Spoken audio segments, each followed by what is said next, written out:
Bonjour à tous et bienvenue sur la chaîne Les Stats JDR pour un café JDR, ça faisait longtemps. Un nouvel entretien avec mon ami Sylvain qui est aussi maintenant mon collègue sur la chaîne compte personnel et viscéraux. Et ça commence directement par une pub, je vous invite à aller voir nos actual plays. Et Sylvain a terminé la diffusion de sa première campagne sur la chaîne, campagne à laquelle je participe en tant que joueur avec Gauvin et Kaku. Et d'ailleurs, pourquoi je vous dis ça, c'est pas que de la pub, ça va avoir un rapport avec la conversation d'aujourd'hui. Sylvain m'a proposé de... Après, je l'ai invité, bien sûr, il s'invite pas trop encore, comme ça, il n'a pas encore la confiance. Il m'a proposé de discuter de son évolution de maître en tant que maître du jeu à travers deux campagnes qui se sont déroulées... il y en a sa première campagne qui se déroule depuis longtemps, il nous en dira plus, et la campagne que j'ai jouée avec lui récemment. Et donc, on va discuter un peu de tout ça, on va voir ce qu'on peut en tirer comme leçon. Et donc, cher Sylvain, bienvenue sur la chaîne pour ce premier Café JDR, si je ne m'abuse. Oui, premier en tant que participant, et ça va être le premier auquel j'assisterai jusqu'au bout, a priori. Ah, ça commence mal quand tu dis des choses comme ça. Ça veut dire que tu n'assistes pas au Café JDR jusqu'au bout, c'est scandaleux. Ah non, c'est rare. En semaine, ça finit tard, quoi. Oh là là là là. Sylvain a plus l'âge maintenant, visiblement. En tout cas, ça a été assez compliqué. On l'a annulé 2 fois, je crois, ce Café JDR. Ouais. La troisième est la bonne. Oui, non mais ça y est. Donc bienvenue à tout le monde pour ceux qui sont sur le chat, sur le Discord. Les autres, vous pourrez écouter ça en rediffusion. D'ailleurs, je vais en profiter avant qu'on commence vraiment proprement parler. Si vous voulez voir nos trognes, je dis pas que c'est la panacée, hein, voilà, surtout que c'est Sylvain qu'on a invité, enfin faut pas non plus s'attendre à grand chose. Niveau capillarité, c'est pas non plus le summum, mais si vous voulez voir nos trognes quand même, je vous envoie un lien sur le Discord. Faudra juste couper vos micros, même si moi je vous ai coupé aussi, donc je vous entendrai pas, mais entre vous, pensez-y quand même. Ça vous envoie sur une plateforme, vous verrez nos trognes si jamais ça vous tente. Et je vous envoie le mot de passe sur le salon. Non, pardon, je me suis trompé. Il y a une majuscule. Voilà. Si vous voulez venir, vous êtes les bienvenus. Bien. Sylvain, pourquoi tu as choisi, parce que c'est toi vraiment qui a eu cette idée-là, pourquoi ça t'intéressait de discuter de ton évolution en tant que maître du jeu à travers ces deux campagnes, et plus particulièrement, quand même, il faut bien le dire, ta première campagne qui est encore en cours avec tes vrais amis. Eh ben, ça m'intéressait pas mal parce que ça me permettait d'un petit peu de penser dans tout ce que j'ai pu apprendre, découvrir et mettre en place depuis que je suis un petit peu plus les vidéos sur YouTube, notamment les tiennes. Et ben, j'ai vu que ça avait un gros impact sur ma façon de maîtriser, de préparer, et sur comment mes joueurs appréciaient aussi la campagne telle qu'elle se déroulait maintenant par rapport à avant. Et je trouvais ça intéressant de le partager. Et du coup, on a discuté de faire ce café pour le faire dans ce cadre-là. Parfait. Alors justement, à commencer par, qu'est-ce que c'est cette campagne qui est en cours? Donc je parle pas de la nôtre. Décris-nous un petit peu en quelques mots ce qu'il en est, le contexte. Et depuis combien de temps ça dure, surtout? C'est la clé, ça. Ouais, c'est une campagne de L5R, donc la légende des 5 anneaux en français. J'ai commencé avec mon groupe en 2020. Et on joue à peu près une fois par mois. Voire moins souvent. Alors, quand même pas mal de contraintes tous perso, avec pas mal d'enfants en bas âge, etc. qui sont nés pendant la campagne, des déménagements, des constructions dans tous les sens. Donc ça a pas mal perturbé. Maître à ce moment-là, faut vraiment avoir aucun sens de Ouais, la politesse. effectivement. Et donc cette campagne qu'on a commencé donc il y a bientôt 5 ans, et qui va se terminer dans moins d'un mois. La dernière session est prévue le 27 septembre. Ça va faire bizarre. Ah oui. D'accord. Et c'est une campagne qui à la base n'était pas pensée du tout en tant que campagne avec un vrai scénario sur long terme, une toile de fond, une intrigue globale, etc. C'était plus à la base retrouver le plaisir de faire du jeu de rôle avec mes potes de fac, et plutôt plusieurs one-shots qu'on allait faire avec des mêmes personnages, un fil conducteur léger entre chaque session. Mais assez rapidement, ça m'a gonflé ce genre de campagne, parce que c'est ce que j'ai quasiment toujours fait jusqu'à présent. Et ben, il y a un manque quand même dans cette histoire.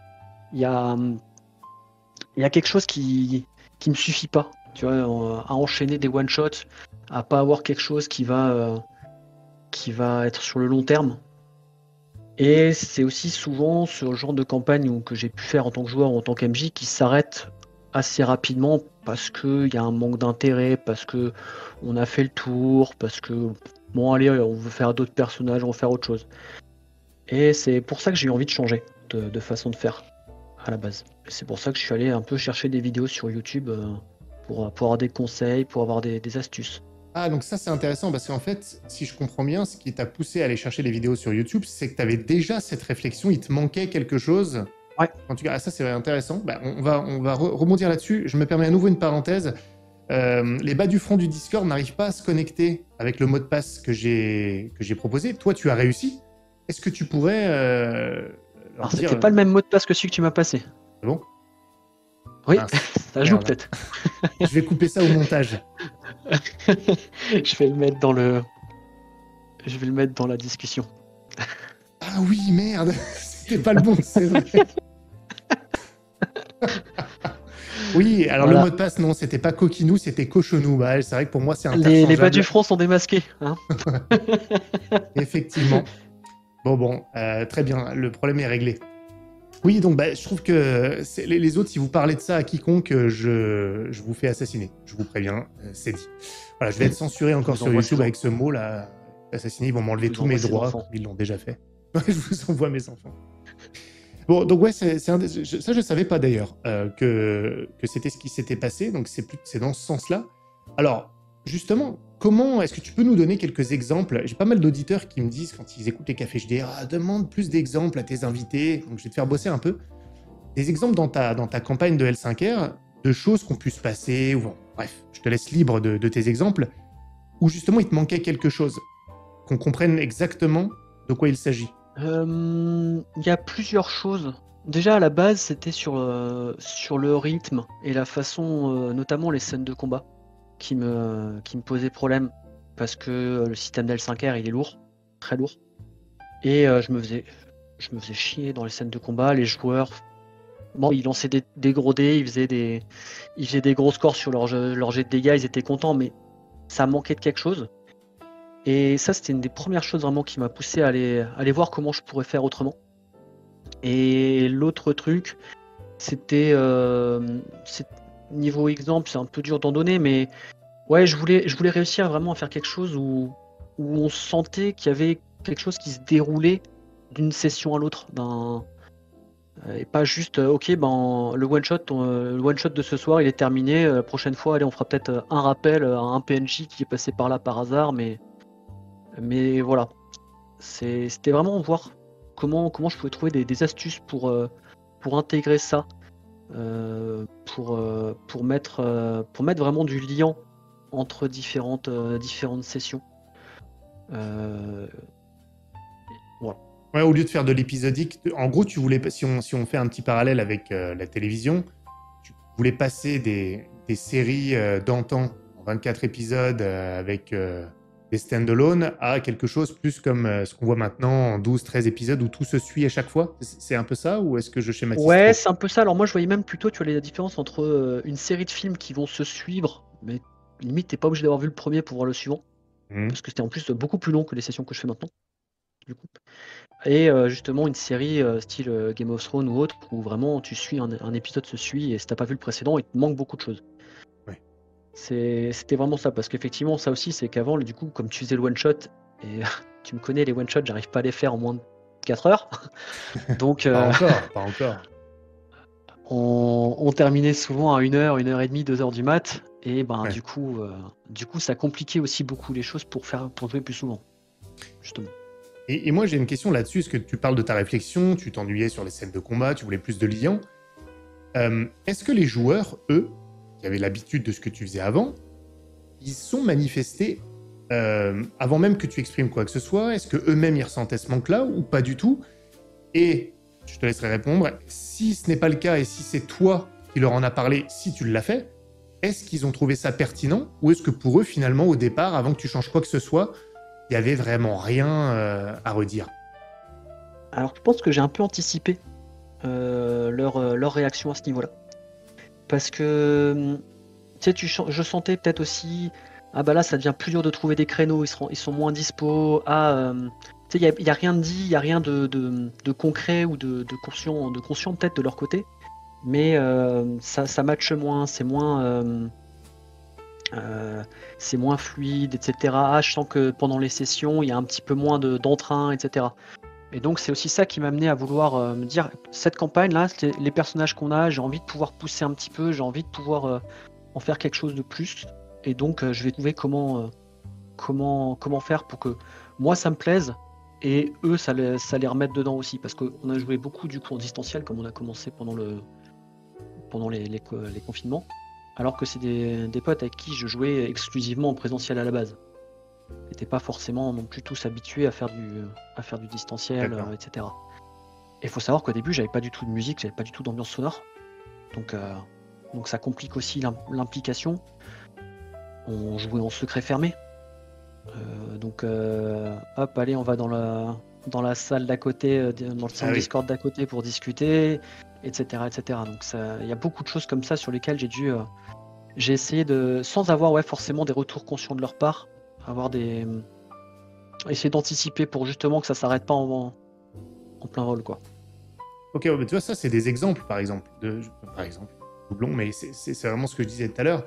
Donc, t'avais pas de son d'ambiance, jouer à secret fermé, l'implication, elle est vachement importante parce qu'effectivement, chacun, après, va dans son salon privé, donc il y a des coupures. Donc, quand tu parlais du rythme tout à l'heure, forcément, ça a un impact. Mais est-ce que tu les as... Donc, eux, ils n'ont rien verbalisé. Eux, de ce que je comprends, c'est pas eux qui t'ont dit « Tiens, on s'emmerde » ou « Tiens, on aimerait bien plus de trucs ». C'est vraiment toi qui as eu cette réflexion. Mais avant d'appliquer ces choses-là, et on va parler bien sûr de la manière dont tu l'as fait, est-ce que tu leur as dit, est-ce que tu les as prévenus, je vais changer ça, voici pourquoi je veux faire ça, ou est-ce que tu as fait autrement? Ouais, j'étais franc jeu avec eux parce que moi ça m'intéressait aussi de faire un truc qui nous plaisait à tous. Donc lorsque j'ai voulu un petit peu revoir mon système pour alléger, je leur en ai parlé avant. Lorsque j'ai voulu faire justement des trucs un peu plus fil rouge avec une toile de fond, je leur en ai aussi parlé. Déjà parce que ça impliquait quand même beaucoup de préparation pour moi et si ça les intéressait pas, c'était vraiment du temps perdu. Mais aussi pour être sûr que ça matchait avec ce qu'ils voulaient faire et ce qui les intéressait. Donc on l'a fait il y a eu 2 grosses phases de changement en fait.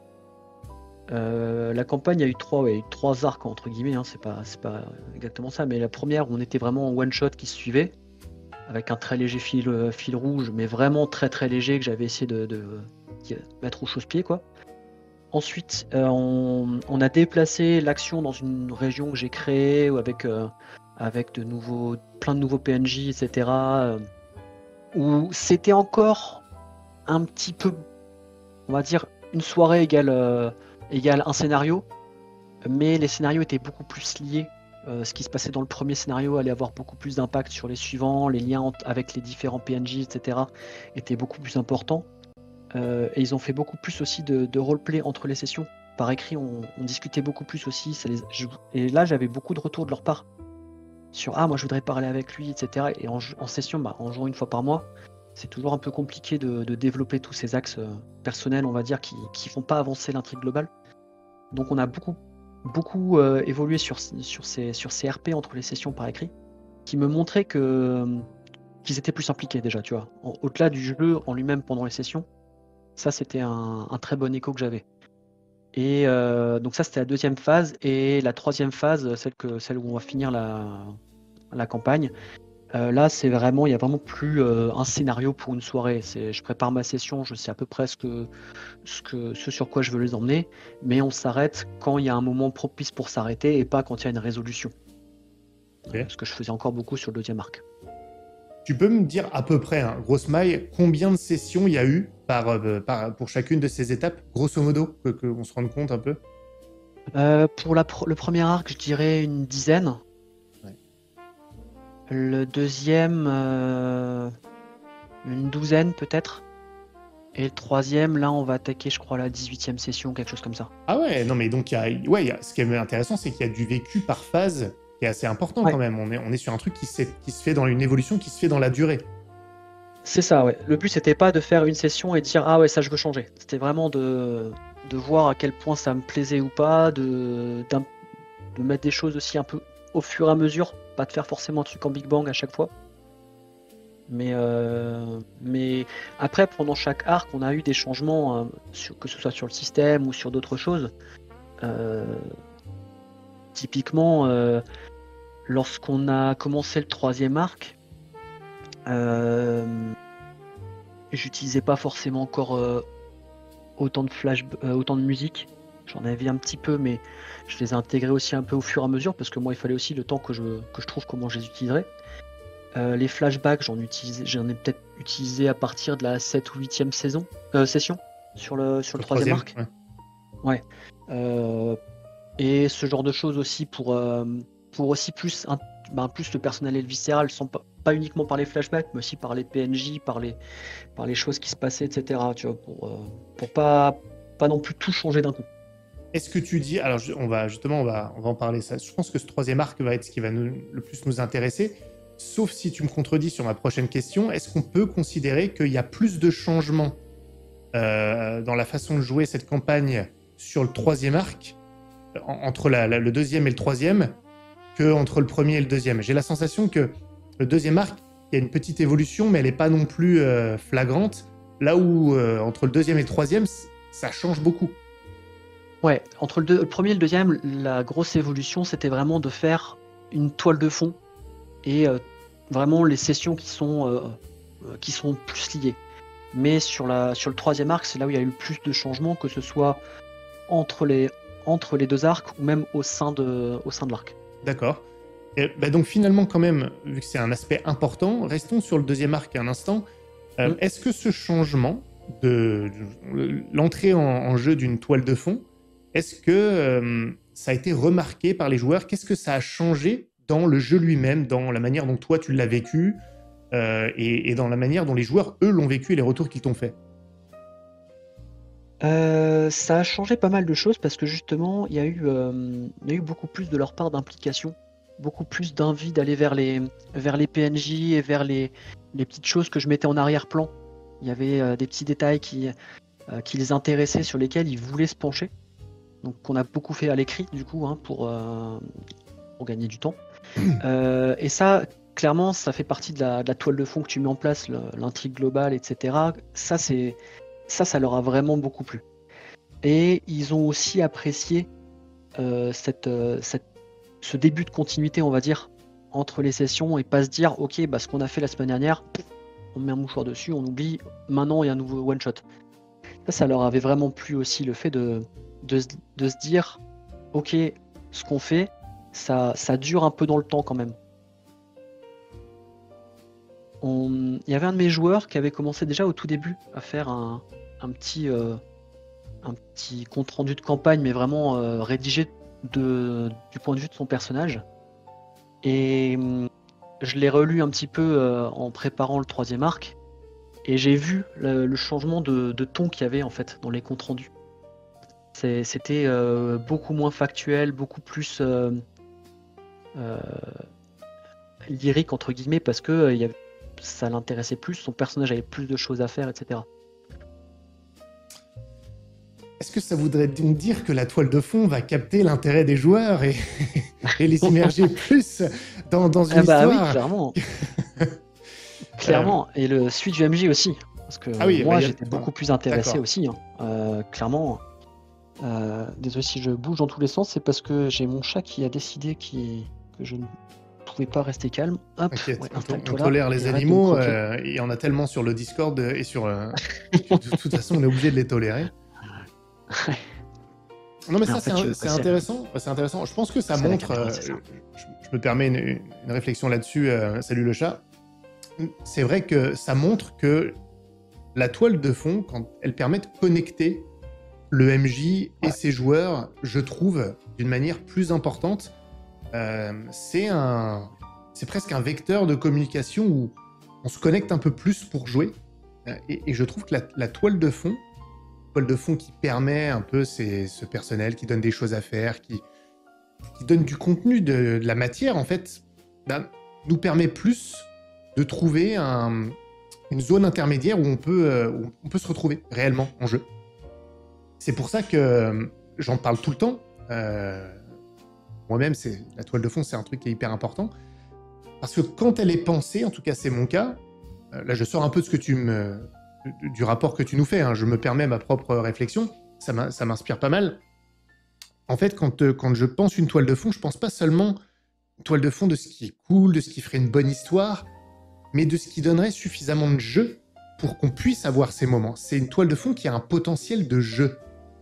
Et c'est souvent là où, d'ailleurs, le bas peut blesser quand on pense toile de fond. On se dit, on va créer une toile de fond en se disant comment je vais faire un truc qui va être génial, qui va être une super histoire. Mais c'est pas juste ça dans le jeu de rôle.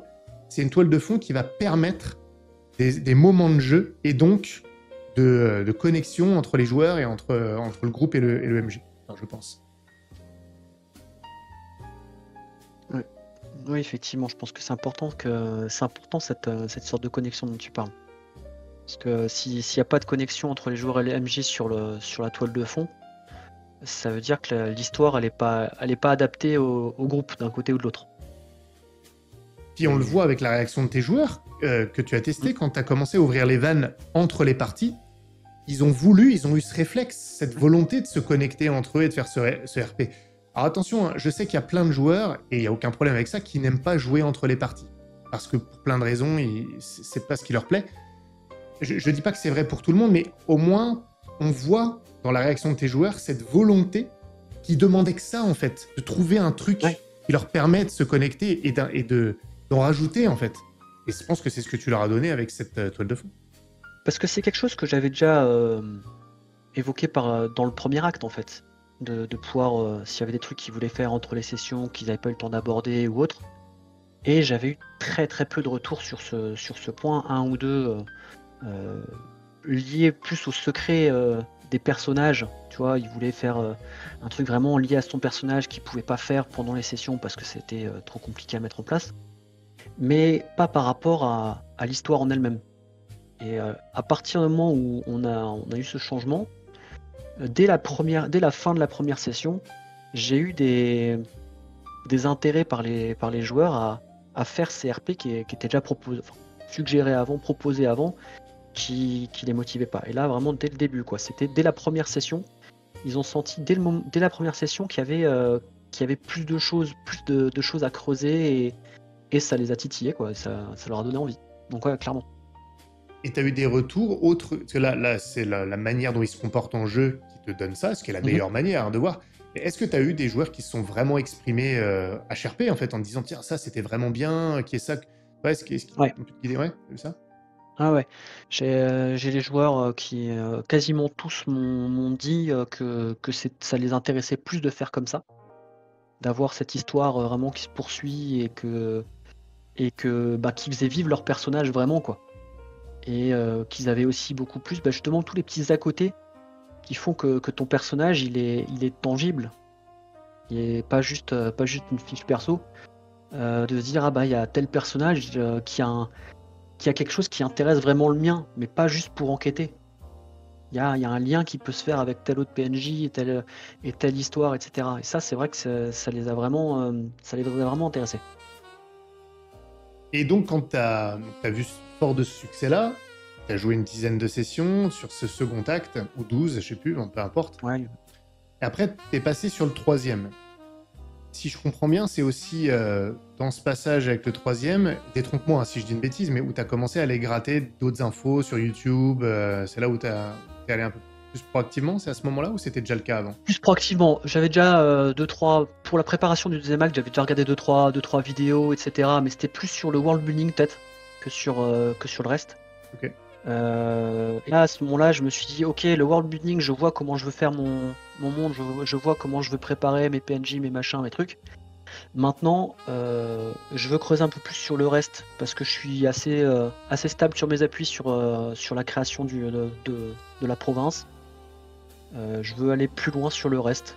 Et c'est là où effectivement j'ai commencé à regarder sur le système de jeu notamment. C'est aussi là où j'ai regardé pas mal de tes vidéos sur les intrigues, sur la toile de fond, etc. Pour vraiment le mettre à ma sauce. Pas copier-coller, mais vraiment faire un truc qui me plaisait à partir de ce que je glanais un peu partout. Et justement, tout à l'heure, je t'entendais dire sur ce troisième acte, c'est-à-dire, je vais pas tout faire d'un coup, ça va être petit à petit. Est-ce que tu peux nous décrire un peu comment tu t'y es pris dans ce troisième acte? Tu es allé encore plus vers cette tendance? Tu as commencé par quoi? Comment ça s'est passé un peu? Le premier truc que j'ai fait, c'est un truc qu'on n'avait pas du tout fait à l'avance. Leurs personnages, ils avaient un background, mais un background très personnel, tu vois. Il n'y avait pas grand-chose dedans, il n'y avait pas beaucoup d'accroches, etc. Et donc, je me suis un peu basé sur une de tes vidéos sur la création de personnages, la création de campagne, etc. Je vois laquelle c'est. Et je leur ai demandé de me donner quelques pistes de PNJ liées à leurs personnages. D'une façon ou d'une autre, ça peut être un ami, un ennemi, un rival, peu importe. Et donc, pour pouvoir intégrer des personnages liés à leurs personnages à eux, dans le monde où ils seraient, pas forcément tous du premier coup, hein, la plupart sont apparus au fur et à mesure. Et aussi parce que ça me permettait un peu en leur posant des questions sur ces PNJ, sur leur relation avec ces PNJ, de creuser sur le caractère de leur personnage, leur faire aussi se poser des questions à eux sur leur personnage, sur comment ils réagissent, etc. Et donc ça c'est le premier truc que j'ai fait. Ensuite, j'ai rajouté des musiques et des sons d'ambiance. Ça sur la première session, j'en avais vraiment peu, mais j'en avais une ou deux pour souligner les moments forts que je savais qu'ils se produiraient, tu vois. J'avais deux, trois moments clés dans ma session, je savais qu'on passerait par là. Parce que la première session, elle était assez guidée dans le sens où ils arrivaient à un nouvel endroit, je savais qu'ils iraient voir telle personne pour se présenter, etc. Donc j'avais quelques musiques pour des moments clés, quelques bruitages, mais vraiment pas grand-chose. Et au fur et à mesure, j'ai rajouté du coup plus de musique, on va dire, adaptable, en me disant, ok, je sais que j'ai potentiellement une situation comme ça, je vais avoir 2-3 musiques qui vont coller avec ça. Je vais avoir une petite quelques bruits d'ambiance pour les combats, pour les machins, pour les villes, etc. Et puis j'ai rajouté aussi, alors ça vient pas du tout de chez toi, mais des images pour les mettre dans l'ambiance sur Roll20. J'ai même fait une map de la région, 2-3 trucs sur Incarnate pour qu'ils puissent se projeter un peu dans les endroits. Au début, ça leur a bien servi. Et à la fin, ils s'en servaient beaucoup moins. Mais au début, ça les a bien aidés à s'impliquer, à s'immerger dedans. Et puis ensuite, j'ai commencé à intégrer des flashbacks, à intégrer aussi des scènes vraiment plus personnelles aux différents joueurs. Au début, on jouait quasiment toujours en groupe, ou alors on se séparait, mais tu vois, c'était un groupe de 2, un groupe de 3, ce genre de choses, quoi. Mais beaucoup plus de scènes liées vraiment à un personnage pour faire creuser ce personnage, etc. Et il y a typiquement la troisième ou la quatrième session, je crois. Ils ont eu, mais c'est parce que eux, ils ont eu peut-être que un quart d'heure de jeu en commun. Parce qu'ils ont tous voulu aller creuser un truc, aller faire un petit peu que leur personnage voulait, profiter du fait qu'on n'était plus en secret fermé pour vraiment aussi montrer leur personnage et ce qu'il y avait derrière leur personnage. Ça, c'est un des gros changements qu'il y a eu, c'est qu'on est passé en secret ouvert sur le troisième acte. Et la première scène la première session du coup de cet acte, c'était j'ai 4 de mes 5 joueurs qui étaient sur le cul parce qu'il y a le cinquième joueur du coup qui a révélé un de ses secrets pas aux autres personnages quoi, mais vraiment aux autres joueurs. Et ils avaient pas du tout vu venir le truc et ça faisait 20 sessions qu'il les baladait sur un truc primordial de son personnage quoi. Donc ça a posé tout de suite l'ambiance sur le fait de jouer à secret ouvert et ça les a aussi beaucoup rassurés sur le fait qu'ils arriveraient à faire le distinguo entre ce que le joueur sait et ce que le personnage sait. Parce que j'ai certains de mes joueurs qui étaient un peu frileux là-dessus, tu vois, sur le secret ouvert, à se dire ouais mais est-ce que ça va matcher? Est-ce qu'ils vont pas en profiter pour foutre mon personnage dans la merde, etc. Et ils se sont rendus compte que pas du tout. Au contraire, ça les faisait kiffer d'avoir ce truc à gérer, ce distinguo, et ça a mis une sacrée ambiance aussi du coup dans le jeu. C'est marrant parce que dans ta manière de raconter depuis le début, toi, on sent que plus on avance dans ta campagne et dans ces changements, plus tu as de la matière à raconter, plus tu es investi quand tu le racontes. Ouais. Ah ouais, clairement. C'est assez marquant. Sur le premier acte, j'extrapole un peu, mais on ressent pas autant de passion, autant là Ah oui? tu viens de parler du drama, on voit que tu as des souvenirs concrets. Et ça me fait un peu penser à ce que je dis souvent, je le dis plus pour le rythme et la densité que pour l'intérêt qu'on a eu. Mais je dis souvent que quand il y a une séance qu'on est capable de raconter et que la raconter, ça prend un peu de temps, souvent, c'est très bon signe. Là où quand tu racontes et que tu sais, ça dure pas longtemps parce qu'en fait, il n'y a pas grand-chose à raconter ou il n'y a pas d'investissement, ça se ressent. Là, on le voit en fait. C'est assez marrant. Ah ouais, non, mais moi c'est clair et net que plus on avance dans la campagne, plus je kiffe la préparer et la jouer. Il y a clairement aucune mesure entre le début et maintenant, quoi. Ça me fait me dire autre chose aussi. Tu pourras réagir là-dessus. Parce que certains vont écouter. Alors, sur ma chaîne, j'imagine qu'ils vont tous être... Enfin, je vais pas dire d'accord, mais ils vont comprendre.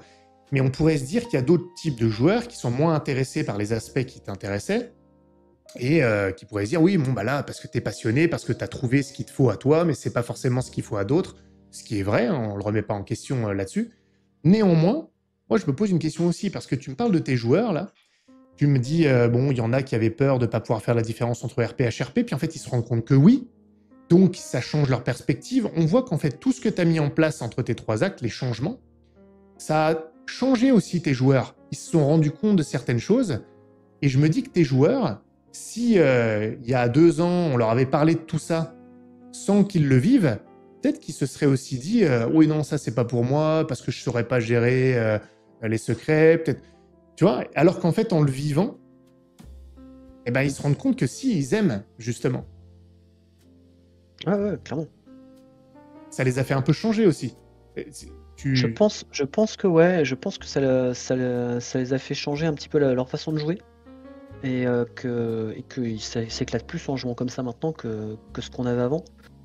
Ils s'éclataient avant à se dire j'ai réussi à faire ça dans mon coin, on a réussi à finir le scénario.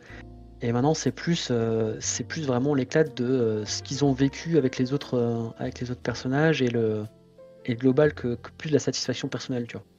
Il y a plus du commun qui ressort, j'ai l'impression.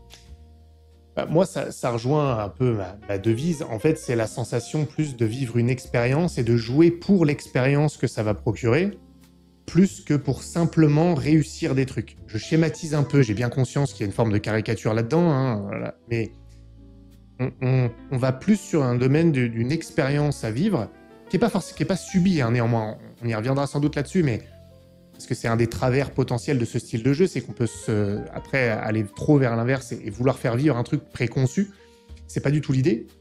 Mais il y a vraiment ce jeu un peu pluriel où on va réussir des trucs, mais on va aussi parler à des personnages, on va creuser notre personnage, on va accomplir nos trucs perso, on va prendre plaisir à découvrir. Ça, c'est aussi un autre truc. Je trouve que ça crée de l'intérêt des joueurs pour les autres joueurs. Comme il y a de la profondeur, je ne sais pas quel a été ton retour par rapport à tes joueurs, mais est-ce qu'ils ne se sont pas plus intéressés aux autres parce qu'il y avait plus de centres d'intérêt? Je pense que oui. Ça, ils me l'ont pas formalisé, mais je vois qu'il y a plus de tendance à aller vers l'autre, à donner la main, tu sais, à donner la parole, etc., vraiment à faire jouer les autres. C'est clairement le ressenti que j'ai en jeu là, c'est que ouais, ils se tendent des perches beaucoup plus facilement, ils s'impliquent les uns les autres dans les histoires. Il y a plus juste l'envie de réussir, parce qu'en plus, vu qu'on n'est plus du tout sur des sessions qui s'arrêtent lorsqu'on a réussi le scénario, la notion de réussir, elle est plus par petites étapes, etc., tu vois. Donc ça rejoint ce que tu dis sur le fait de vivre une expérience et pas juste de réussir des scénarios. C'est qu'on est plus dans cette optique-là. Ouais. Je t'ai écouté, hein, je fais une petite pause que je lis ce qui a été envoyé sur le salon rapidement, parce que ça rebondit sur les secrets fermés.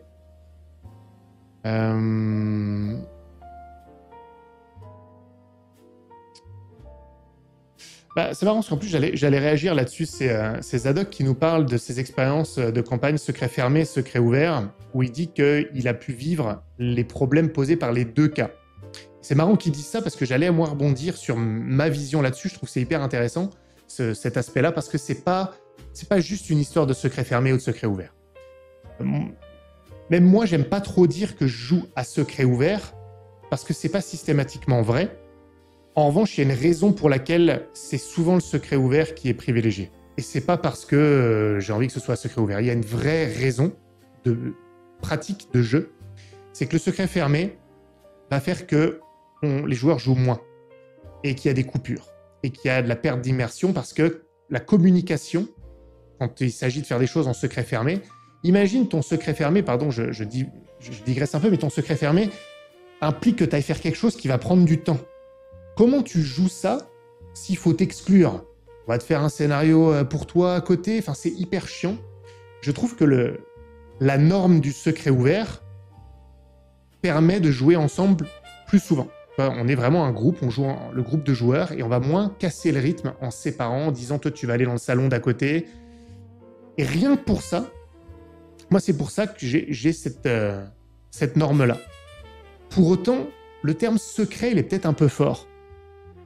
C'est plus, voilà, quand t'es pas avec les autres membres de ton groupe, on va quand même le jouer devant eux, mais c'est pas forcément un secret, tu vois. Simplement, t'es en train de te friter là-bas parce que t'es allé à l'auberge sans tes potes et tu te fais attaquer par le gars qui vous espionne.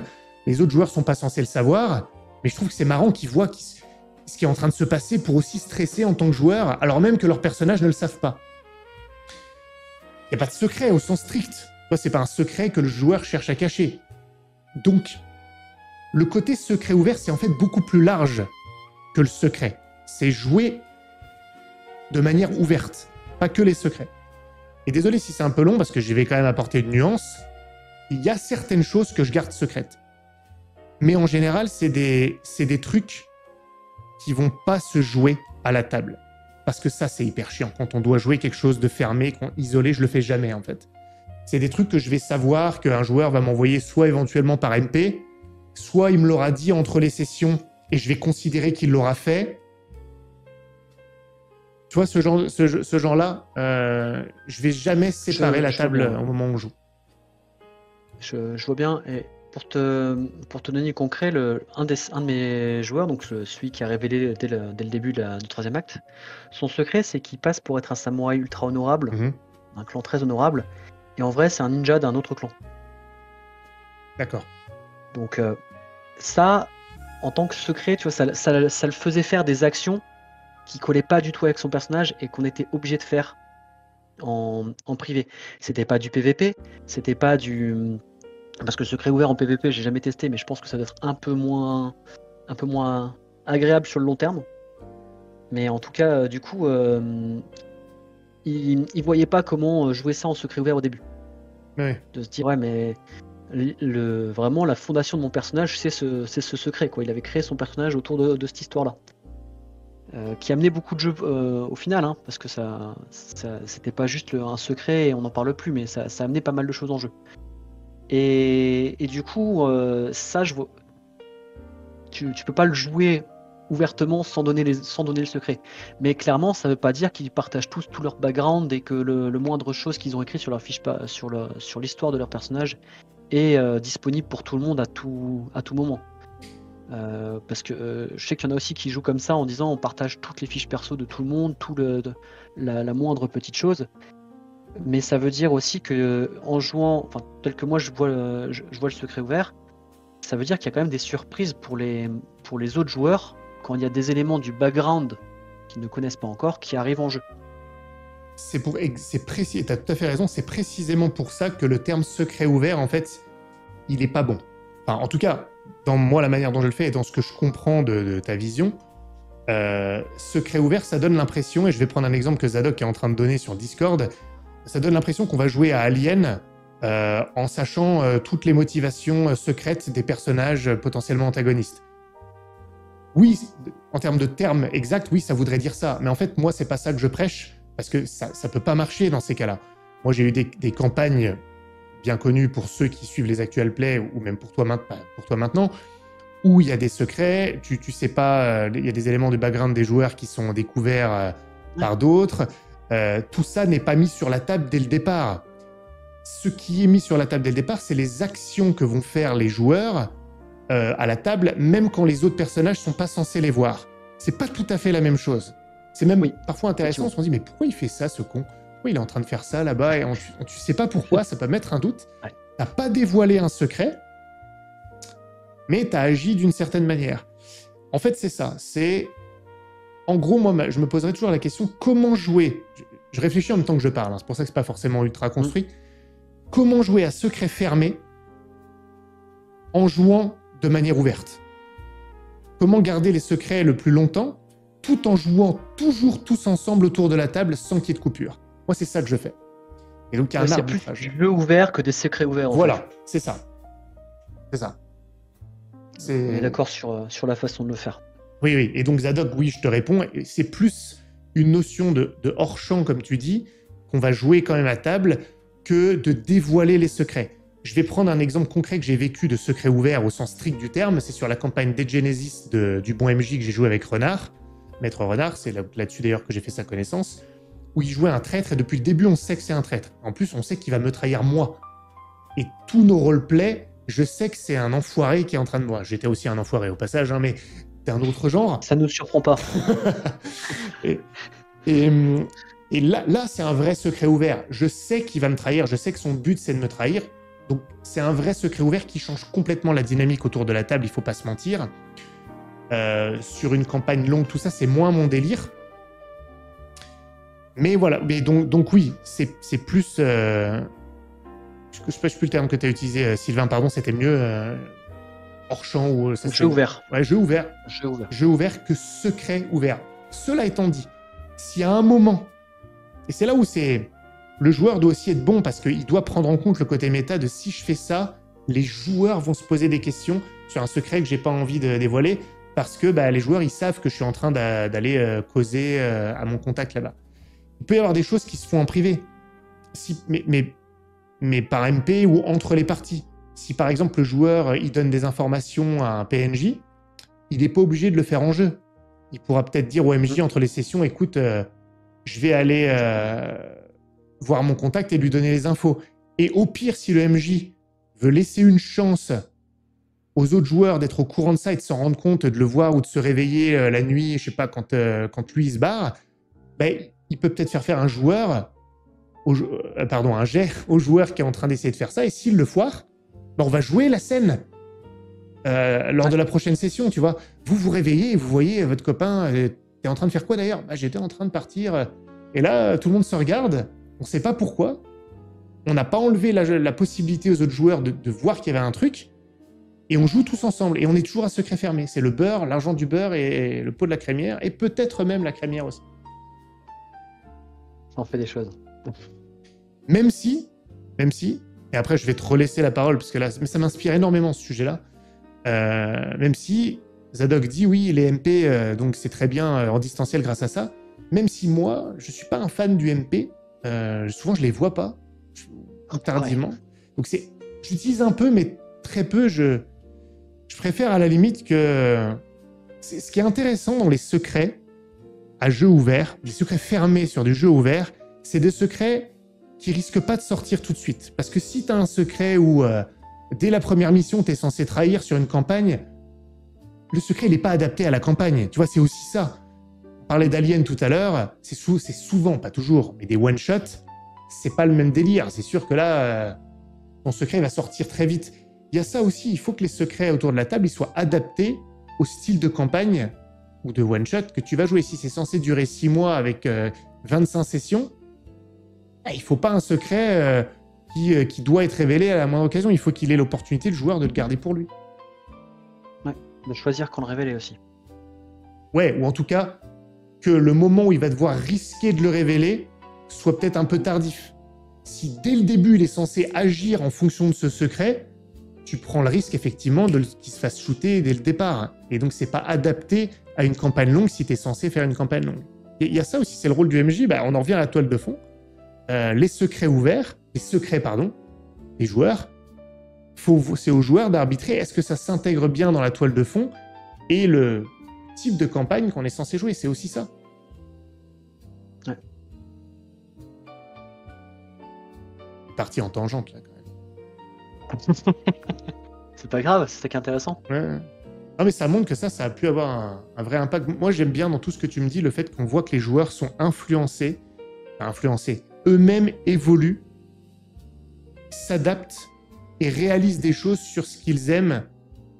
Tu penses qu'ils diraient quoi si tu leur dis écoutez on va revenir à ce qu'on faisait en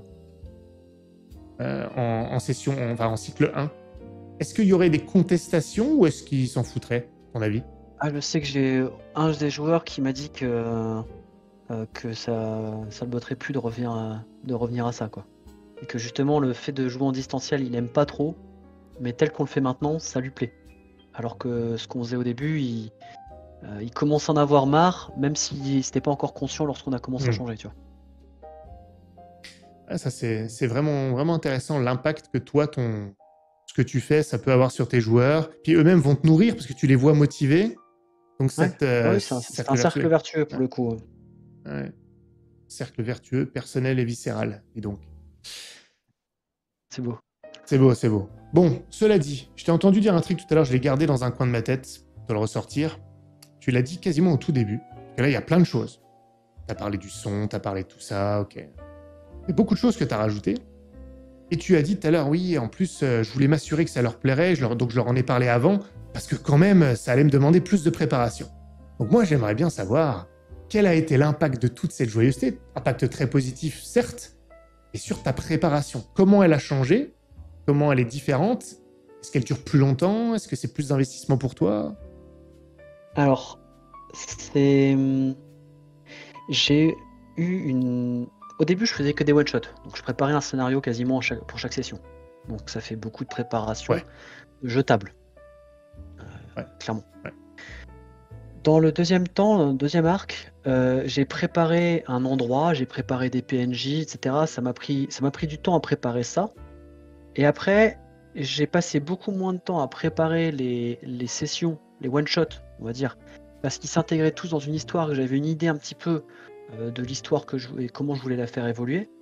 Mais j'avais encore beaucoup de préparation parce que ça restait quasiment des one-shots dans un endroit, etc. où je recommençais pas de zéro à chaque fois, mais j'avais, on va dire, 30 à 40% de la matière qui était déjà prête au début, et il fallait que je fasse encore 60-70%.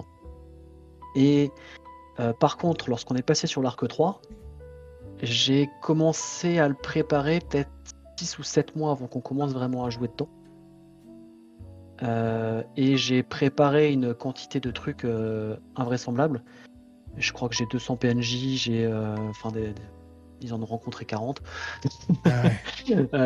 Enfin voilà, parce que j'ai un défaut aussi, c'est que sur le worldbuilding, je veux que tout soit parfait, que le moindre secret et le moindre PNJ soit, on va dire, crédible, et que ça, du coup, ça lui fait faire une trame. Ah ouais, ce PNJ pour que ce soit crédible, il faut que je pense à ça. Ah ouais, mais du coup, ça me fait créer tel autre. Enfin bref, on s'arrête plus quoi. Par contre, du worldbuilding. Ah ouais. Par contre, du coup, pour chaque session, là, j'ai quasiment 80% du travail qui est déjà fait, quoi, pour préparer la session suivante. Aussi parce que, connaissant mes joueurs, je sais quand même pas mal. Ça fait quand même, je joue avec eux depuis la fac, donc j'ai dû jouer pour la première fois avec peut-être en 2007-2008, quoi, un truc comme ça. Ouais. Donc voilà, je les connais bien.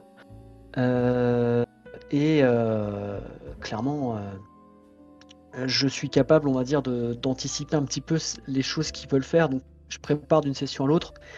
On joue beaucoup moins de choses que ce que j'ai préparé. Donc, j'ai du reliquat pour les sessions suivantes en général. Okay. Donc, ouais, la préparation, elle a diminué. Elle a diminué pour chaque session, mais par contre, elle a été clairement beaucoup plus importante pour préparer le troisième arc. Ouais, c'est vrai que j'ai cette sensation aussi. Je réfléchis, bah oui, c'est logique qu'on se retrouve là-dessus, mais ce que je dis souvent, je pense que c'est un investissement au début. Le lancement, la préparation de la campagne avant qu'on lance, c'est souvent beaucoup plus important parce que tu as la toile de fond, ce qui va être nécessaire, le pourquoi du comment, toute la matière que tu vas utiliser pour la suite. Ce qui va propulser, le terme que j'utilise toujours, hein, ce qui va propulser la campagne, l'histoire de la campagne au départ. Souvent, ça implique aussi la première session, qui est pour moi quasiment indissociable de la préparation de campagne. Il y a un côté, c'est vraiment la première session, c'est l'enfant de ta préparation globale. C'est vraiment donc, là, il y a beaucoup de boulot. Et il y en a de moins en moins à mesure qu'on avance. Il y en a toujours un peu plus au début, je trouve, parce que moins les joueurs ont de connaissances des enjeux, c'est normal, en fait. Plus ils vont eux-mêmes être limités, donc plus grande sera la part du maître du jeu dans le fait d'injecter du jeu dans la partie, justement. Mais plus les connaissances des joueurs vont augmenter sur ce qui se passe, sur les factions, sur le tout, plus eux-mêmes auront de la matière, plus ils seront libres, plus ils auront de l'agentivité, comme certains disent, et donc plus le jeu pourra venir d'eux. Et c'est là que le MJ, je trouve, entre dans sa vitesse de croisière. Ouais, effectivement. Je suis assez d'accord avec ça. Et il y a aussi une chose dans la préparation. Alors, je sais pas si toi, tu prépares de la même façon. Moi, je pense pas tout à fait. Mais moi, je travaille beaucoup sur les PNJ en amont. C'est quasiment 90% de mon travail, c'est de faire les PNJ. Les lieux, etc. Moi, je les prépare à l'avance, mais beaucoup moins. Mais en fait, je veux que mes PNJ soient crédibles, mais aussi non seulement sur leur histoire et leur comportement, mais sur leur réaction.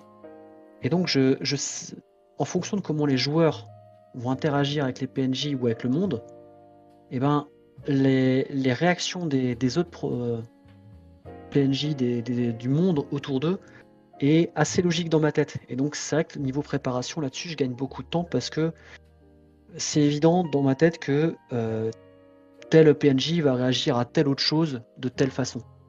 Et donc la préparation à ce niveau-là, je gagne beaucoup de temps parce que j'ai passé beaucoup de temps à réfléchir à ce qui était présent, le monde moins, mais surtout les personnes qui les entourent. Ça me fait penser un peu à préparation d'une grosse campagne ou chronique vampire d'il y a très longtemps, où j'étais parti des PNJ pour créer le monde au sens large. Enfin, c'était les PNJ. Je partais d'eux, en fait. Des PNJ découlaient les intrigues. Donc, j'en créais plein. Même pour les larmes de Mornejour, donc la première campagne dans l'univers des Royaumes Sélonites, mon univers maison, dans lequel toutes mes campagnes ont lieu, là. Même là, j'avais créé beaucoup de PNJ, parce que je m'étais essayé Même moi, hein, j'écoute sur YouTube, j'essayais les conseils, tu sais, tu listes les PNJ et tu définis tes PNJ avec 3 adjectifs, un truc comme ça. J'avais essayé ça, c'est la première et dernière fois que j'ai fait ça d'ailleurs. Non pas que ce soit une mauvaise idée, c'est juste que ça va mener à la fin de ma réponse. Mais c'est plus comme ça que je le fais. En fait, et c'est pas une remise en question, hein. Là c'est un partage dans la discussion. Effectivement, je pense que je fais plus ça, parce que moi, les PNJ sont indissociables de la toile de fond. Donc je me dis pas je prépare des PNJ avec leur cohérence, parce qu'à partir du moment où ma toile de fond, je la construis, il y a des PNJ qui sont les artisans de cette toile de fond. Et la manière dont cette toile de fond est construite implique de construire ces PNJ qui ont eu les motivations de faire ce qu'ils ont fait. Mais moi, je construis dans l'autre sens, souvent. C'est-à-dire que les PNJ vont construire la toile de fond.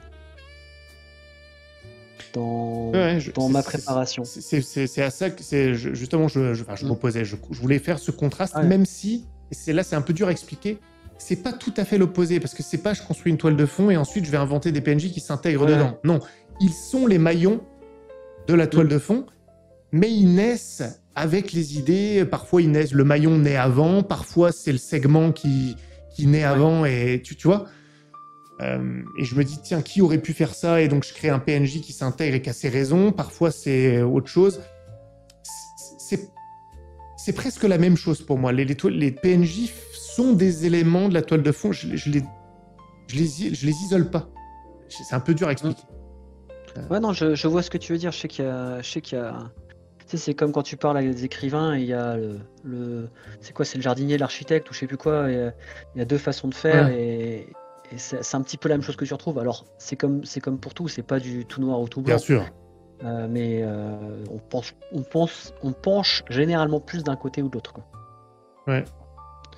Par exemple, sur la campagne L5R que je vous ai fait jouer, les liens du sang, j'ai quasiment tout qui a découlé des 2-3 PNJ principaux que j'ai eu en tête au début D'accord. et qui m'ont fait après réfléchir à la toile de fond, etc., etc. Ok, Et oui, je vois. ça a découlé de là. Ah, c'est marrant, ça. Enfin, c'est marrant. Effectivement, il y a une différence là-dessus, même si, encore une fois, c'est pas tout blanc ou tout noir comme tu l'expliquais très bien. Parfois c'est... D'ailleurs, une fois que le jeu est lancé, c'est un peu le paradoxe, là, pour moi, ça découle beaucoup plus des PNJ, parce que quand le jeu est lancé, je me pose toujours la question, maintenant que ce PNJ sait ça, dans la logique de ce PNJ, que ferait-il?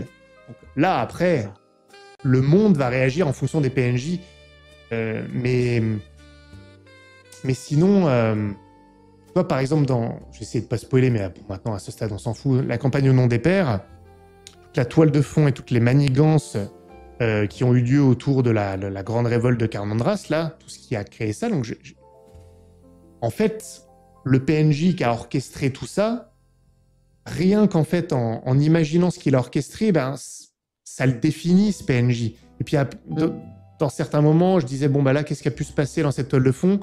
Et puis, l'un nourrit l'autre. Ah, bah, ce PNJ, il est plutôt comme ça, plutôt machin, donc il aurait essayé de faire ça. Mais tu vois, c'est la même chose. Pour moi, c'est la même chose. J'ai du mal à les isoler. Après, il faut voir aussi que tu fais dans le même univers depuis un sacré paquet de temps, donc tu as des PNJ récurrents que tu n'as plus besoin de réimaginer et qui sont concrets déjà pour toi. Ça te fait aussi, je pense, gagner du temps là-dessus. Ah bah ça, Bénédicte, il ne change pas. Bénédicte, il change pas d'une campagne à l'autre. oui, mais il n'a pas toujours le même rôle d'une campagne à l'autre. Par exemple, dans Les Larmes de Mornejour, il est quasiment pas présent. Il est là pour un clin d'œil à un moment. À la fin, il a rien à voir dans la campagne. Enfin, il est quasiment pas dedans. C'est pas lui le cœur. Même dans Les Enfants du Fleuve. Oui, je pense entre Au nom des pères et le départ de LCIB, etc. Ouais, mais Là, le départ, désolé, je te coupe. Le départ, oui, t'as de plus en plus de trucs. Mais si tu regardes bien d'une campagne à l'autre, t'as une foule de nouveaux PNJ oui, qui émergent. Je dis pas que tu recycles tout, hein. Non, je l'ai pas du tout pris comme ça. Je parlais du travail en moins. En fait, pas tant que ça. Et c'est même faux, en fait. Et moi-même, je me fais avoir pour LCIB. Après, on va ne pas parler de ma campagne, mais LCIB, même moi, je me suis piégé. Je m'étais dit, bon, je vais faire un truc moins gros, qui demande moins de boulot et tout. Laisse tomber. En fait, non. 70 sessions plus tard.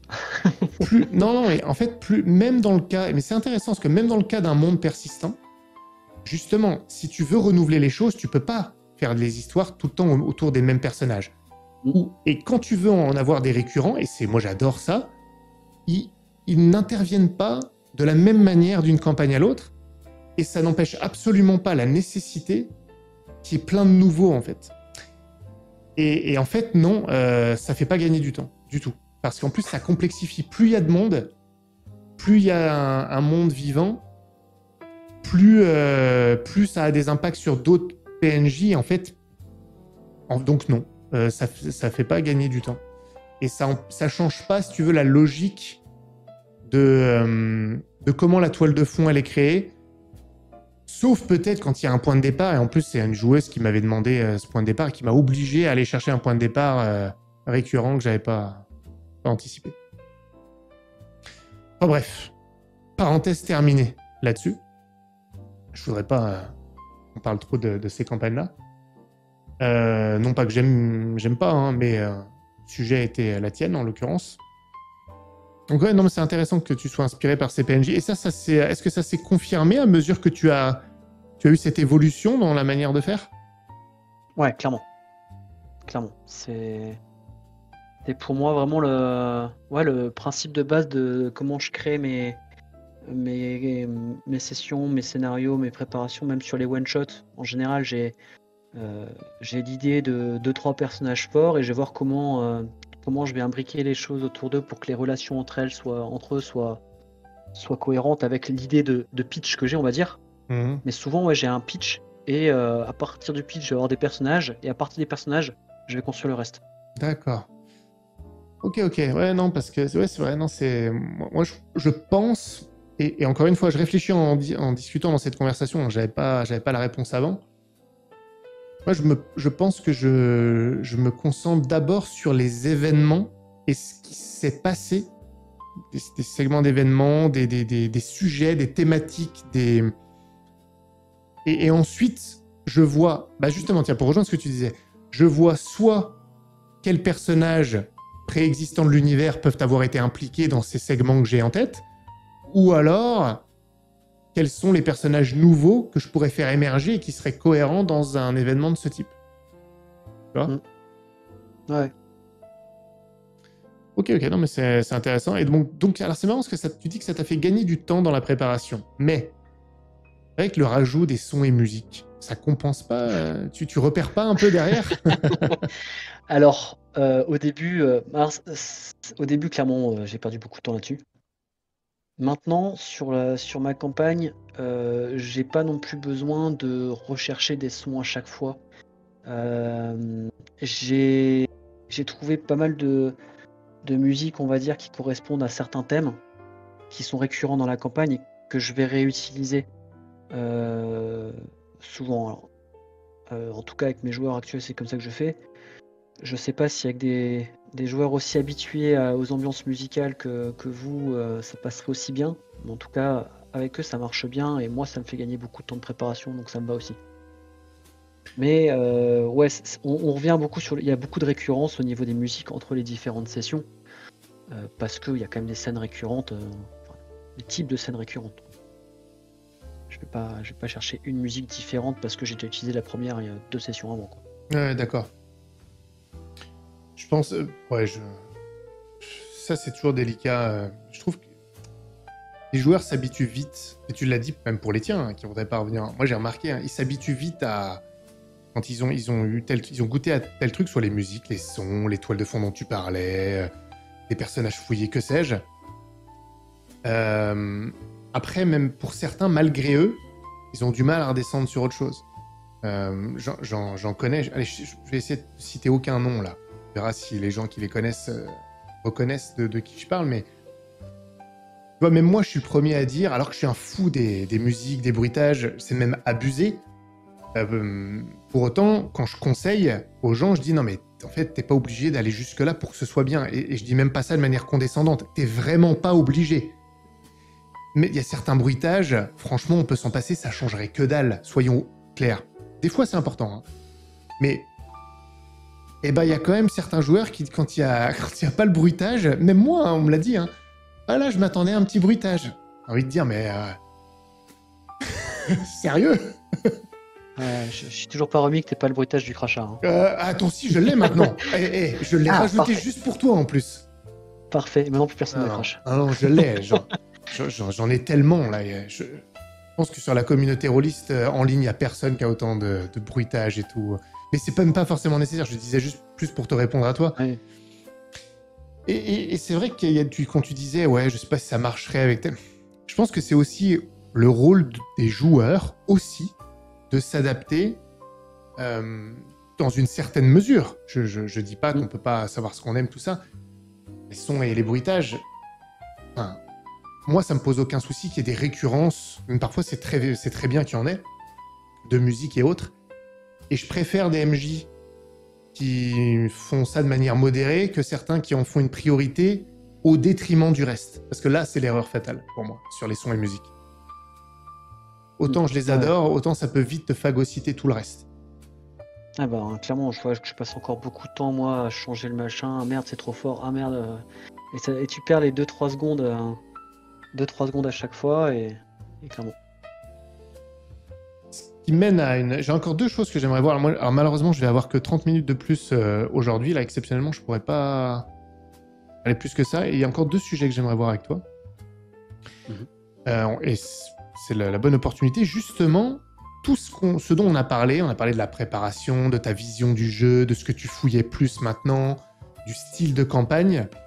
Qu'est-ce que tout ça a changé, ou qu'est-ce que tu as changé consciemment dans ta manière de maîtriser pendant le jeu, dans toi, dans la manière dont tu parles, dont tu vas intervenir, dont tu vas redonner la parole. Est-ce que ça a eu un impact fort là-dessus? Est-ce que tu as évolué? Il y a un truc que je faisais très très peu avant et que je fais maintenant beaucoup plus et consciemment, c'est questionner les pensées et les sentiments des personnages. Ok, tu es face à cette situation, comment est-ce que tu le ressens, comment est-ce que tu le vis et qu'est-ce que ça t'apporte?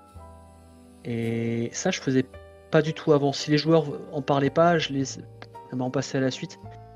Et, et ça permet, encore une fois, de creuser un peu le personnage et d'avoir des personnages qui sont plus réels, plus vivants.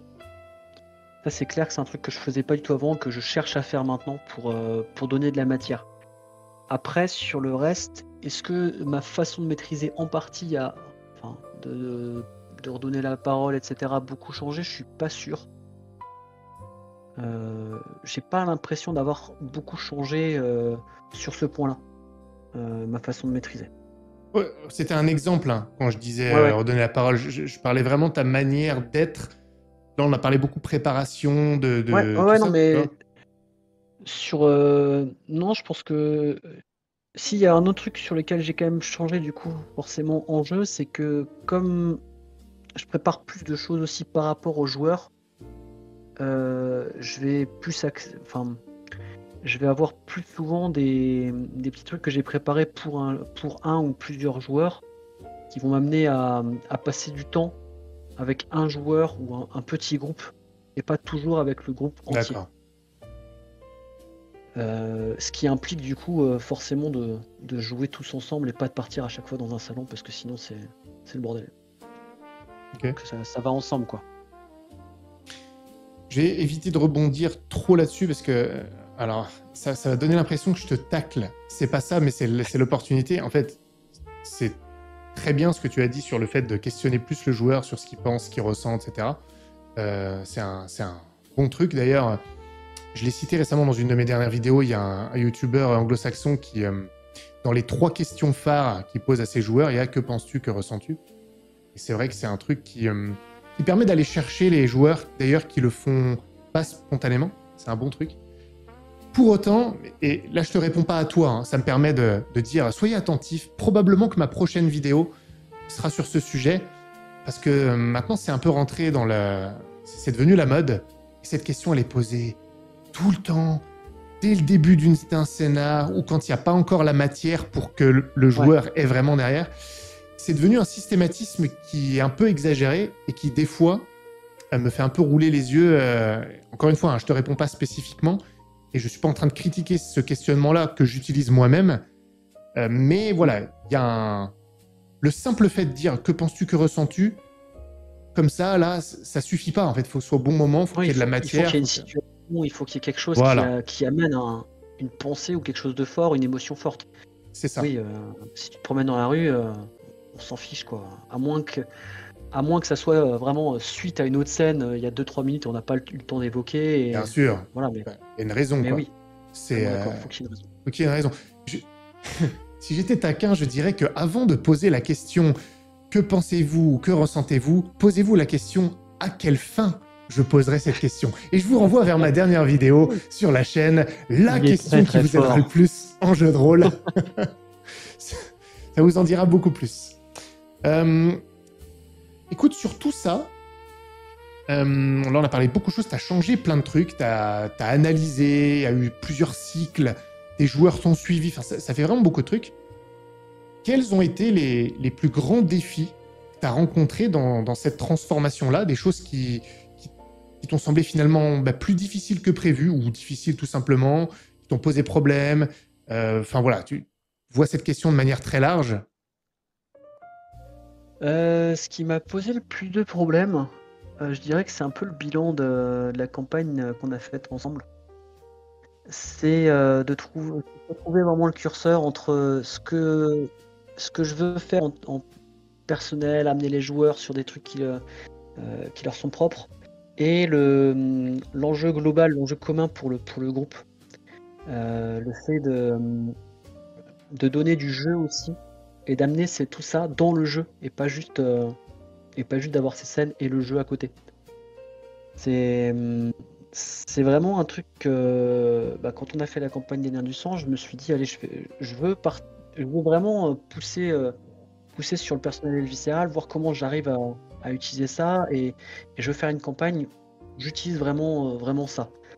Et je m'y suis un peu perdu, clairement, hein, non seulement par rapport à l'enjeu global et puis la finalité de la campagne où voilà, j'ai fait un truc un peu intimiste que j'aurais peut-être dû vous dire à l'avance que je comptais partir là-dessus et pas sur de la grande échelle, etc. Mais bref.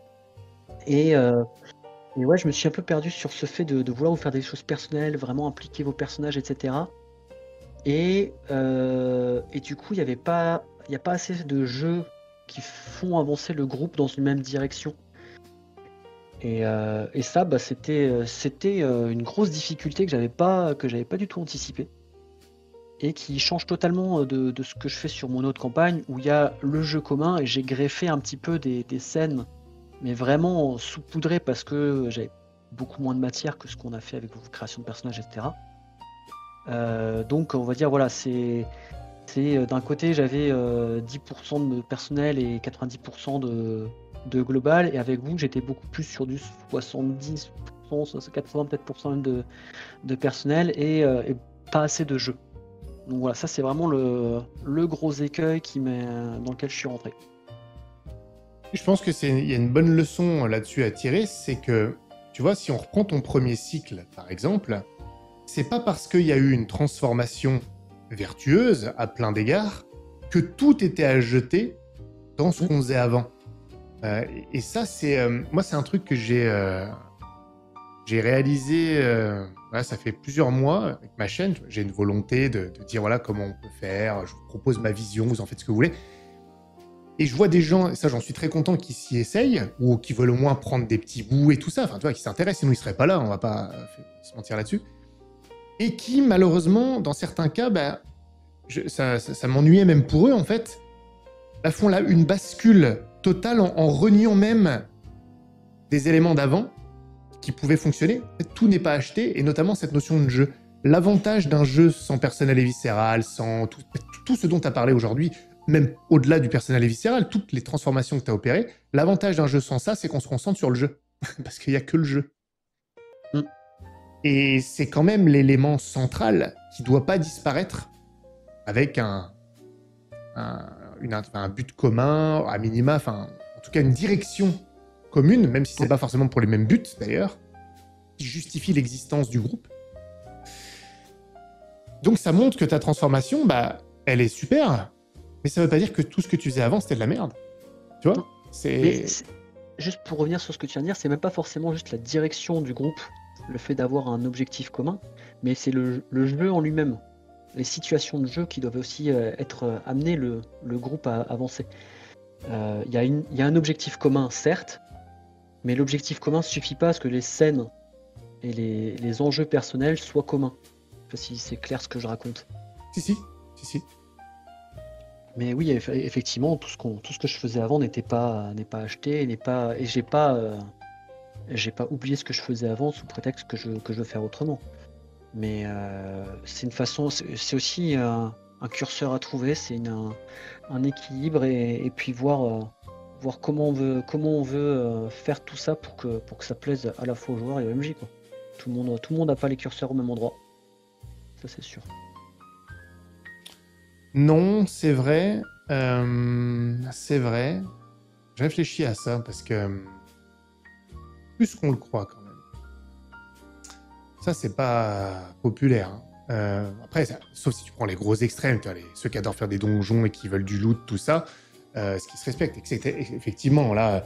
Mais dans la globalité, toi, tu parles du curseur, tout ça, dans ceux qui aiment les histoires, l'intensité, tout ce dont on parle tout à l'heure, je pense qu'il n'y a pas tant de divergences. Il y en a qui aiment un peu plus ça, tout ça, mais j'essaie de bien m'exprimer. C'est un peu. Je suis pas en train de nier le fait que certains ont telle préférence et tout. Je pense pas que ça fasse ou que ça défasse complètement la campagne, mais faut que ça soit harmonisé, parce que ça, tout le monde va le ressentir si ça l'est pas. Et tu vois, quand il y a du personnel, des trucs, tu disais ce que tu avais ajouté pour tes joueurs, on l'entendait, hein, plus de trucs pour chacun, ils se sont même parfois plus séparés. C'est très bien, ça va souligner les personnages en tant qu'individus et ne pas avoir que le groupe. En revanche, il faut pas oublier qu'après, le groupe, il doit revenir, parce qu'on est autour d'une Mm. table, surtout si on fait un jeu ouvert, on en revient, tout est lié. Hein. Et pour maintenir ça, si on ne fait Ouais, que de l'éclatement, tiens, ça c'est ton truc à toi, ça c'est ton truc perso à toi, c'est là où ça va pas. Je pense qu'il faut quand même qu'il y ait cette notion où les éléments personnels ou les éléments intimes de chacun vont quand même faire en sorte que ça a un impact sur la globalité qui ouais, concerne le groupe. ouais, effectivement. C'est- Et donc ça, tu vas... Enfin, tu dis c'est ce que tu n'avais pas anticipé. Donc quelle est ta prochaine évolution alors, finalement? Ça n'a peut-être aucun rapport avec ce dont on vient de parler à l'instant d'ailleurs. Mais justement, c'est quoi la prochaine étape de ton évolution sur tes prochains one-shots, tes prochaines campagnes? C'est quoi le truc sur lequel tu vas plus travailler? Ah, je vais essayer de prendre vraiment à ma sauce ce que je faisais avant et ce qui m'intéresse, que j'ai découvert et que je faisais pas, pour avoir une proportion un peu plus, voilà, ma petite tambouille à moi et arriver à quelque chose qui me satisfait plus. Parce que bah, j'ai vraiment apprécié la plupart des choses qu'on a faites sur la campagne L5R ensemble. Vraiment les moments personnels, les moments vraiment pouvoir intégrer ces choses-là dans l'histoire, ça m'a vraiment énormément plu. Mais oui, à la fin, il me manquait aussi ce qui vous manquait à vous dans cette histoire, à savoir vraiment aller ensemble dans la direction. Et ça, c'est quelque chose que je fais beaucoup mieux sur ma campagne L5R avec la longue campagne. Euh, Parce que bah, c'était mon point de départ. J'avais que ça au début et j'ai rajouté, tu vois, j'ai fonctionné dans l'autre sens. Et je vais pas dire que avec vous c'était le but de voir jusqu'où, enfin, de voir comment faire. J'y suis pas allé pour expérimenter. J'y suis allé en me disant ah ok ça sera bien, mais j'étais pas certain d'avoir le bon truc et j'étais content de pouvoir voir justement les limites du truc. Ouais, ouais, Donc, non, je vois très bien. Je vois très bien. C'est une bonne chose. Ça mène à une autre question, mais qui est vraiment une question. Même moi, je pourrais me poser cette question-là, en fait. Est-ce que, dans ta préparation, dans ton optique, maintenant, là, tu vas chercher ton équilibre et ça va être ce que tu vas proposer et qui même me suivent? Ou est-ce que, maintenant que tu as joué justement deux campagnes avec deux groupes sensiblement différents, est-ce que tu as tendance à toujours penser qu'il faut adapter en fonction de qui t'as autour de la table? Tu m'avais dit, c'est pour ça que je n'invente pas, tu m'avais dit qu'on était des joueurs assez différents des tiens quand même sur certains aspects. Est-ce que là, si tu devais nous faire rejouer un truc et aussi une nouvelle campagne à tes autres joueurs, est-ce que tu dirais, ben voilà, maintenant ce que je propose, moi, Sylvain, c'est ça, et tu vas le proposer aux deux tables, entre guillemets, ou est-ce que tu feras toujours des petits ajustements en fonction? sur une campagne avec un groupe défini à l'avance, je pense que clairement je préparerai pas de la même façon pour les deux groupes si je sais qu'il y a des différences marquées. Parce que là c'est le cas, il y a des différences marquées dans la façon de jouer, etc. entre les deux groupes. Donc clairement je vais pas préparer la même chose parce que ça, il y en a qui marcheront pas avec vous comme il y en a qui marcheraient pas avec eux et vice versa. Tu vois. Donc non, je vais pas avoir une même préparation pour des campagnes. Pour des one-shots, c'est différent. Pour un one-shot, je vais pas particulièrement adapter en fonction des joueurs qui vont le jouer. À la marge, forcément, hein, mais je vais pas revoir le truc. Sur une campagne, après, tu prépares jamais deux fois la même campagne, donc c'était Non, dur. non, je parle pas que de préparer la même campagne. Ouais, mais je sais Tu bien, vois. mais j'étais en train de me dire si je devais faire jouer les liens du sang à mon autre groupe, comment ça se passerait. Mais en fait, c'est tellement dépendant Ouais, c'est de vrai. la façon dont on a préparé aussi la campagne. À savoir vraiment penser vos personnages ensemble, parce que ça c'est un truc que j'avais beaucoup apprécié et que je referai probablement avec mon autre groupe, c'est créer les personnages de façon beaucoup plus conjointe. Réfléchir ensemble aux liens entre les personnages en amont et en tirer beaucoup de choses pour l'histoire. Ça, c'était vraiment un truc qui m'avait plu de faire ça. Et l'autre truc aussi que j'en ai ressorti quand même qui est important, c'est que les campagnes courtes, ça me plaît vachement. Heu, je pense que c'est quelque chose qui correspond plus à ce que j'ai envie de faire à l'avenir, que des campagnes longues où on sait jamais quand ça s'arrêtera et jusqu'où ça ira. Parce que, ben, parce que j'aime bien avoir quand même, en visuel, où je veux arriver pour l'instant. Heu et sur une campagne longue, c'est pas simple de voir déjà ça en ligne de mire dès le début. Tu peux te développer sur ce que tu entends par je veux voir là où je veux arriver, enfin, sur la campagne courte, ce que ça te permet. Tu peux extrapoler un peu? Hem, c'est pas facile parce que j'ai pas forcément de mots à mettre dessus. J'ai pas particulièrement réfléchi à ça. Mais lorsqu'on a fait la campagne, dès le début, je savais à peu près, où je voulais en arriver. Heu, ce qui était pour moi la fin, alors pas, la scène de fin, tu vois? Mais quelles étaient les conditions de fin de la campagne? Comment est-ce qu'on pouvait enfin, qu'est-ce que je voulais avoir à la fin comme dilemme, situation, et Mhm. cetera. Et ça m'a vachement intéressé parce que tu prépares aussi différemment quand tu sais que tu la ligne de quand tu l'arrivée en face de toi, tu prépares pas de la même façon que tu vas préparer si tu dis: «Bon, j'ai 20, 30, 40 séances, j'en sais rien, on verra bien». Donc ouais, c'est peut-être très décousu ce que je raconte, mais ça m'a plu d'avoir vraiment ce focus sur: «Je sais où je veux arriver, je sais que je veux y arriver dans pas trop longtemps». Ouais, je vois. C'est c'est marrant parce que je vais te donner crédit en même temps que je vais te contredire. C'est drôle, parce que je suis totalement d'accord avec toi sur l'utilité de faire ce que tu décris. Le fait de savoir où tu veux aller, ça ne veut pas dire exactement savoir ce que va être la fin, mais Ouais. les enjeux de fin, les dilemmes de fin, tu vois, je comprends très bien ce que tu veux dire. Pour moi, c'est extrêmement important, extrêmement utile, parce que ça te donne comme un petit phare, ça te donne un but, ça t'aide à construire ce qu'il y a avant ça, ou les choix intermédiaires, tout ça. Et bien, figure-toi que j'utilise ça, y compris pour des campagnes longues. La seule différence, je sais même pas si c'est une différence, si tu dois le faire différemment en campagne courte, c'est que j'y suis pas marié. Et si les événements font que ces enjeux complets que j'ai imaginés à la fin, finalement, ne doivent pas venir sur la table, eh ben, j'ai aucun scrupule à me détourner. Sauf que pendant plusieurs sessions, ça m'aura servi de phare, de guide. Et Mmh. peut-être qu'à un moment, ce phare, à un moment, il s'écroule et il y en a un autre qui émerge à côté. Ou peut-être qu'il s'écroule, mais il en reste toujours quelque chose qui va se déplacer à côté. En fait, ça veut pas dire être marié à une fin, mais ça veut dire avoir une vision de ce que serait potentiellement la fin, et ça t'aide à avancer de manière cohérente, sans pour autant arriver à cette fin-là. Ouais, je suis d'accord, mais il y a aussi la notion de, je sais que j'ai, 5 ou 6 sessions pour y arriver, par rapport à: «On verra quand on y arrivera». Hmm. Oui, oui.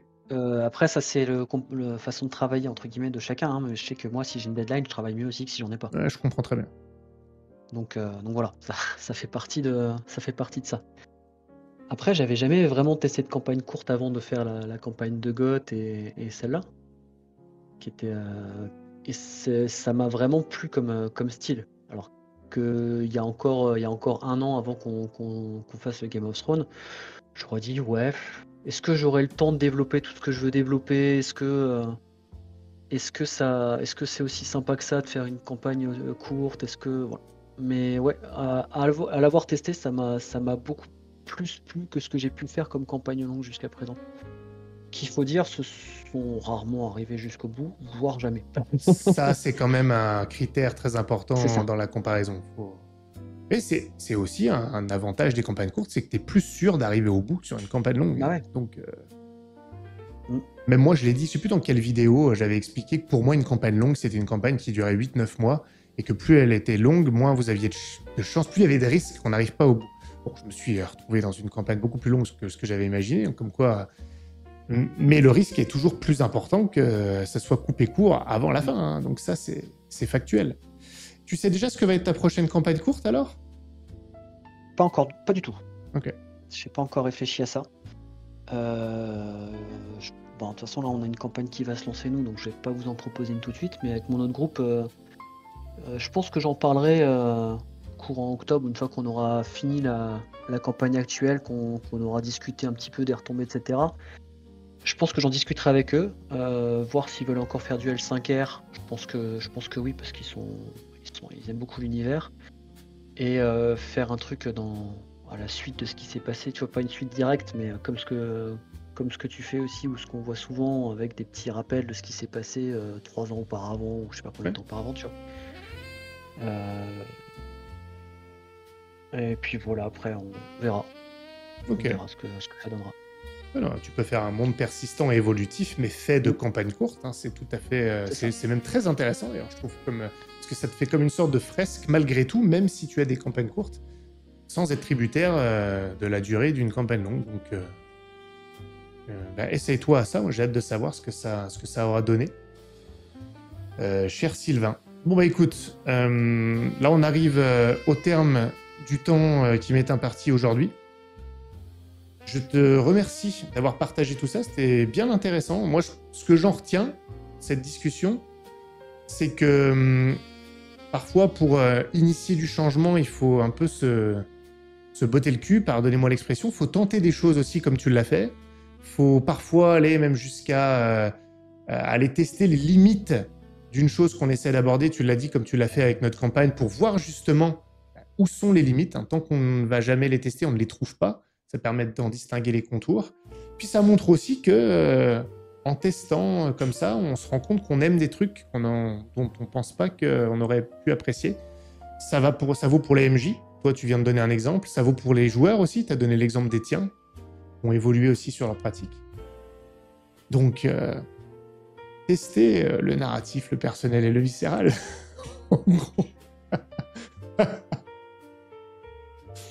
Et c'est terminé pour cette publicité d'1h30. Je te laisse le mot de la fin si tu veux dire quelque chose. C'était pour la petite blague, Sylvain.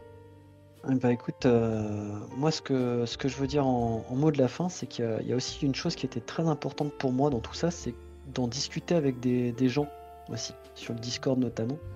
Mais ça m'a vraiment, vraiment apporté beaucoup de choses, de pouvoir un peu mettre les idées sur le papier, en discuter, avoir des retours, etc. Et ça m'a apporté beaucoup, que ce soit pour ma campagne ou pour ma vision de mettre les idées que j'avais peut-être de façon totalement décousue, les mettre noir sur blanc pour répondre à quelqu'un et donner mon avis. C'était vraiment, vraiment très intéressant et instructif. La force de la communauté.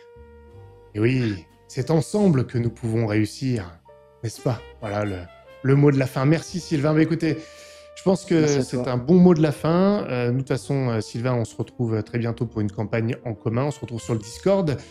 Chers auditeurs, si vous avez envie, faites comme Sylvain, rejoignez le Discord pour profiter de cette communauté ô combien bienveillante, mielleuse, colorée, si j'ose dire.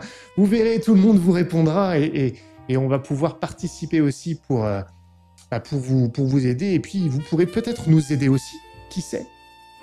Donc, soyez les bienvenus, le lien sera en description.